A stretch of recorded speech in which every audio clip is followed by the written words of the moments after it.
दोस्तों वैसे तो अभी काउंटिंग खत्म होने में काफी समय है और धीरे धीरे 188 वाला जो आंकड़ा था गोदी मीडिया उसको लेकर 155 पर आ गई है। खुद आ रही है 155 पर। अगले एक घंटे में अगर वो इसे लेकर 135 पर आ जाए तो बड़ी बात नहीं है। लेकिन अभी मैं जो आपको खबर दिखाने जा रहा हूं वो खबर आपके अपने चैनल टाइम्स एक्सप्रेस की खबर पर मोहर के तौर पर है। हमने कहा था कि इस पूरे खेल में असदुद्दीन ओवैसी की पार्टी जबरदस्त प्रदर्शन करेगी। जबरदस्त प्रदर्शन का मतलब जबरदस्त प्रदर्शन, और उसने अपने आप को कर दिखाया। 5 सीटें पिछली बार साल 2020 में जीती थी। हमने कहा था कि अब इस बार ज्यादा सीटें जीतेंगी, लेकिन इन सब के बीच पुराना वाला प्रदर्शन पर अभी तक टिकी हुई है। यानी 5 सीटों पर अभी भी असदुद्दीन ओवैसी के जो प्रत्याशी हैं वो बढ़त बनाए हुए हैं। बढ़त हल्की फुल्की नहीं है, मामूली नहीं है, जैसे जेडीयू के 500 1000 वाले हैं ना, जैसे बीजेपी के 500 और 1000 से लीड करके नहीं। इनकी अपनी लीड इतनी जबरदस्त है कि सामने वाला चुनाव हारा ही समझो। जी हां, आज आपको एक एक तस्वीर दिखाने जा रहा हूं, एक एक सीट की। वो सीटें जिसकी दावेदारी सबसे पहले आपके चैनल ने कह दी थी कि असदुद्दीन ओवैसी की पार्टी करिश्मा करेगी और कर दिखाया है। नमस्कार, मैं हूं प्रज्वल गौतम और आप देख रहे हैं टाइम्स एक्सप्रेस। एक एक करके वो सीटें मैं दिखाने जा रहा हूं आपको। सीटों का आंकड़ा आपको दिखाऊंगा। यकीनन बहुत मेहनत की असदुद्दीन ओवैसी ने, बहुत मेहनत की। ओवैसी के साथ साथ आपने देखा होगा कि खुद उनकी पार्टी के तमाम नेताओं ने मेहनत की। गुजरात से एआईएमआईएम के लोग आए, महाराष्ट्र से आए, हैदराबाद से तो आए सब ने की। और मैंने कहा था सीमांचल में एक अलग तरह का माहौल बना हुआ है, खास तौर पर असदुद्दीन ओवैसी की पार्टी को लेकर, और वो होता हुआ नजर आ रहा है। पहले देखिए एआईएमआईएम जो कि 8 की खबर है, मोहम्मद मुर्शिद आलम 31,417 वोट इनको मिले हैं अब तक, यह बताया गया। मार्जिन कितना है? तकरीबन 6000 का, जो कि 8 सीट के बारे में क्लियर था। जो कि 8 सीट तो जा रही हाथ से, क्योंकि यहां पर जिस लेवल का वोट ऑफ परसेंटेज निकलकर सामने आया था, यानी जिस तरह से वोट पड़े थे, उसने काफी चीजों को बदल कर रख दिया था। अब वही चीजें फिर से निकल कर आ रही है, यानी 6000 वोटों से आगे चल रहे हैं। मार्जिन जबरदस्त है। अभी 10 राउंड की काउंटिंग हो चुकी है, अभी 16 राउंड की काउंटिंग और रह गई, ऐसा दावा किया जा रहा है, और उसके बाद तस्वीर क्लियर होती हुई नजर आएगी। तो ऑल इंडिया मजलिस इत्तेहादुल मुस्लिमीन, ये असदुद्दीन ओवैसी की पार्टी का पहले कैंडिडेट मोहम्मद मुर्शिद आलम एक लंबी बढ़त बनाए हुए हैं, 6000। अभी इसमें जो दूसरा नाम है जिसके बारे में मैंने जिक्र किया था, एक तो अमौर का। अमौर वाली सीट देखती है अख्तरुल ईमान। ये अख्तरुल ईमान है कौन? क्या किया था अख्तरुल ईमान ने? दरअसल अख्तरुल ईमान ने जब पिछली बार साल 2020 में 5 सीटें आई थी एआईएमआईएम की, इनमें से अख्तरुल ईमान अमौर वाले ही थे जो रह गए थे पार्टी के साथ। 4 विधायकों ने बगावत की और चले गए थे। किसके साथ?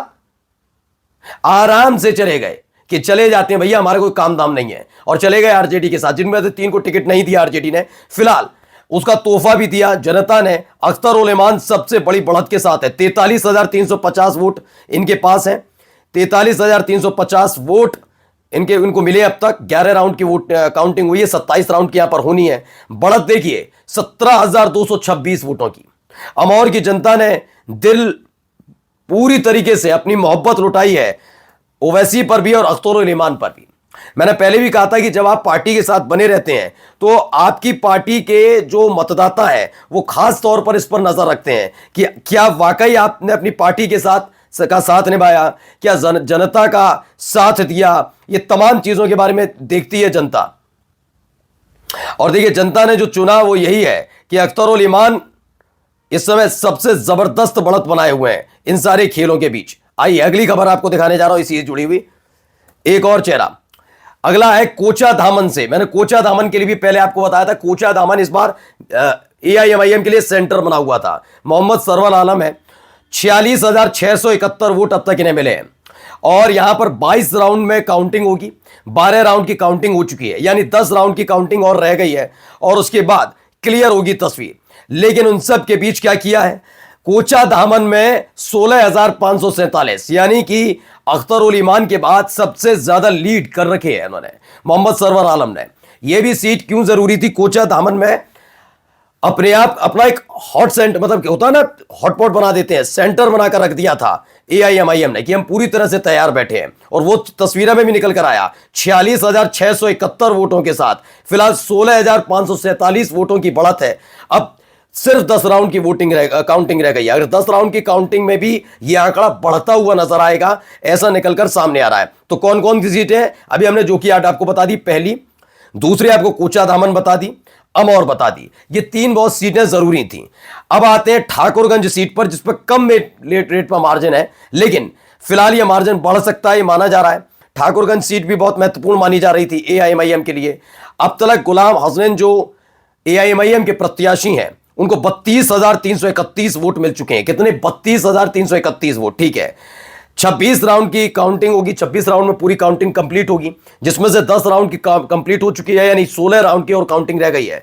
मार्जिन कम जरूर है, लेकिन बढ़ने की उम्मीद है। 357 माना जा रहा है, 357 का भी बढ़त बना रखी है इन्होंने।